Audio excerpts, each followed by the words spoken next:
Have you ever noticed that some cruisers seem to have all the insider tips while others might be learning as they go? Well, today we're diving into all the signs that might reveal you're a beginner cruiser. From skipping the muster drill to forgetting sunscreen, you'll want to stick around to see how many of these apply to you. Who knows, you may even learn a thing or two.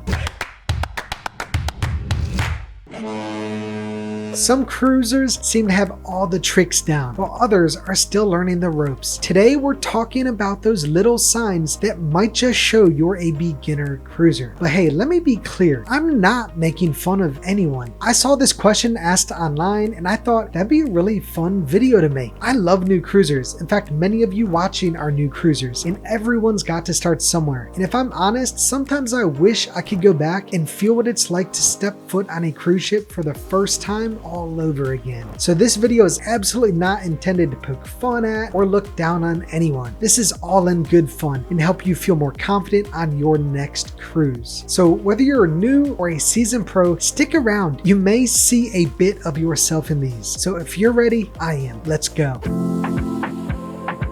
The first sign you might be a beginner cruiser: arriving at the terminal too early before your check-in time. I get it, you're excited to board the ship and want to savor every possible moment on board, but cruise lines can sometimes be extremely strict about sticking to your scheduled time, especially Disney Cruise Line. And if things get backed up, you may find yourself waiting outside until your check-in time arrives. Not the best way to start your vacation. To avoid the hassle, stick to your assigned check-in time and your boarding will be much smoother. Another sign you might be a beginner cruiser: either trying to skip the muster drill or simply not realizing you have to complete it. I get it. You're excited to explore the ship or grab a drink by the pool, and the last thing on your mind is a safety drill. But here's the thing, it's mandatory, and for good reason. Not only does it help keep everyone safe, but it also helps you get familiar with important areas of the ship. So don't try to dodge it, and if you didn't realize it was required, now you know. Once it's done, the real fun begins. A classic giveaway that you're a beginner cruiser: calling it a boat instead of a ship. While it might seem like a small detail, seasoned cruisers take this one very seriously. A good way to remember the difference between the two: a ship has a captain. A boat usually has a disgruntled husband. It's one of those insider terms that once you know it, you'll never make the mistake again. So welcome aboard the ship. Now you're speaking the language.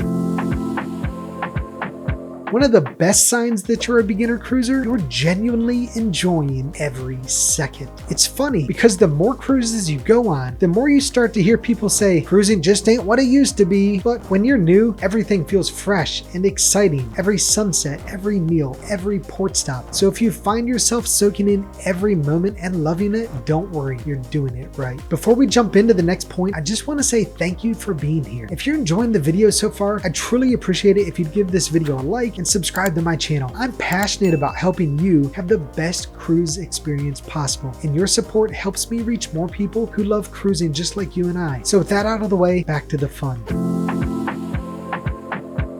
On the flip side of the previous sign, another sign you might be a beginner cruiser is that you're stressed because you're trying to do everything. Believe me, I get it. There's so much to see and do on board that it feels like you have to pack it all in. But here's the secret that seasoned cruisers know: you don't have to do it all on your first trip. Enjoy the moment, take it easy, and remember, there will always be another cruise. Trust me, your vacation will be way more relaxing if you let go of the pressure to check off every activity. One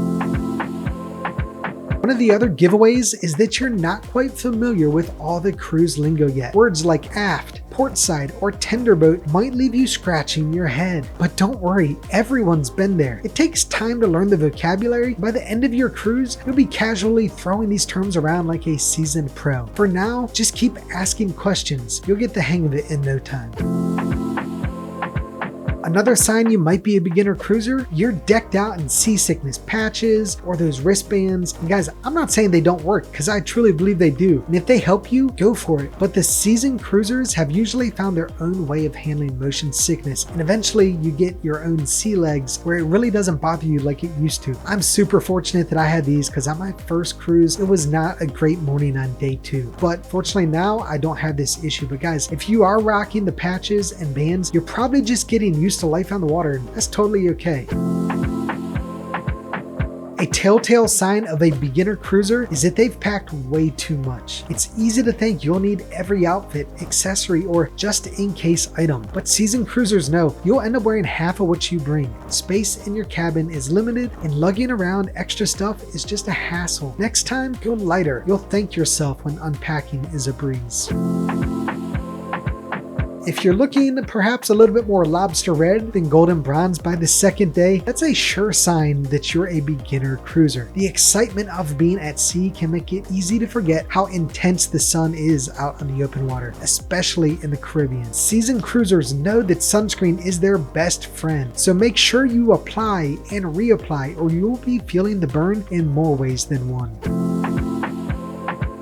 Think you can stroll into the main theater 5 minutes before showtime and find a seat? That's a classic beginner move. Experienced cruisers know that the big shows fill up fast, and if you want a good spot, you've got to get there early, typically 30 to 45 minutes and sometimes even more than that ahead of time, depending on when the doors open. So if you find yourself standing in the back or missing out entirely, don't worry, you'll know better for next time. On a similar note, if you head up to the pool deck at 10 a.m. expecting to find an open lounge chair, you might just be a beginner cruiser. Seasoned cruisers know that prime spots around the pool fill up fast, sometimes as early as sunrise or even earlier. If you want a spot by the pool, you've got to be an early bird. Otherwise, you might be hunting for a shady corner or settling for a seat far from the water. If you're sailing into international waters and suddenly notice a sky-high phone bill, you've probably forgotten to put your phone in airplane mode. This is one of the most common beginner cruiser mistakes. Seasoned cruisers know to switch to airplane mode as soon as they set sail to avoid those expensive roaming fees. Trust me, you don't want to be surprised by those charges after a relaxing cruise.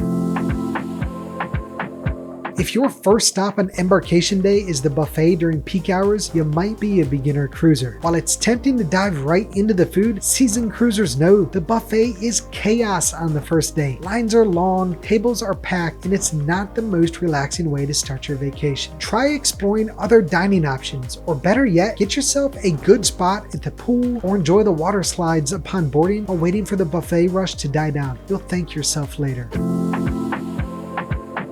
If you're booking all of your excursions directly through the cruise line, that's a sign that you may be new to cruising. Don't get me wrong, cruise-sponsored excursions are convenient, and I know even seasoned cruisers love the guarantee that the ship will wait for them, but you can often find the same experiences for less by booking independently. With a little research, you can snag great deals and still make it back to the ship on time.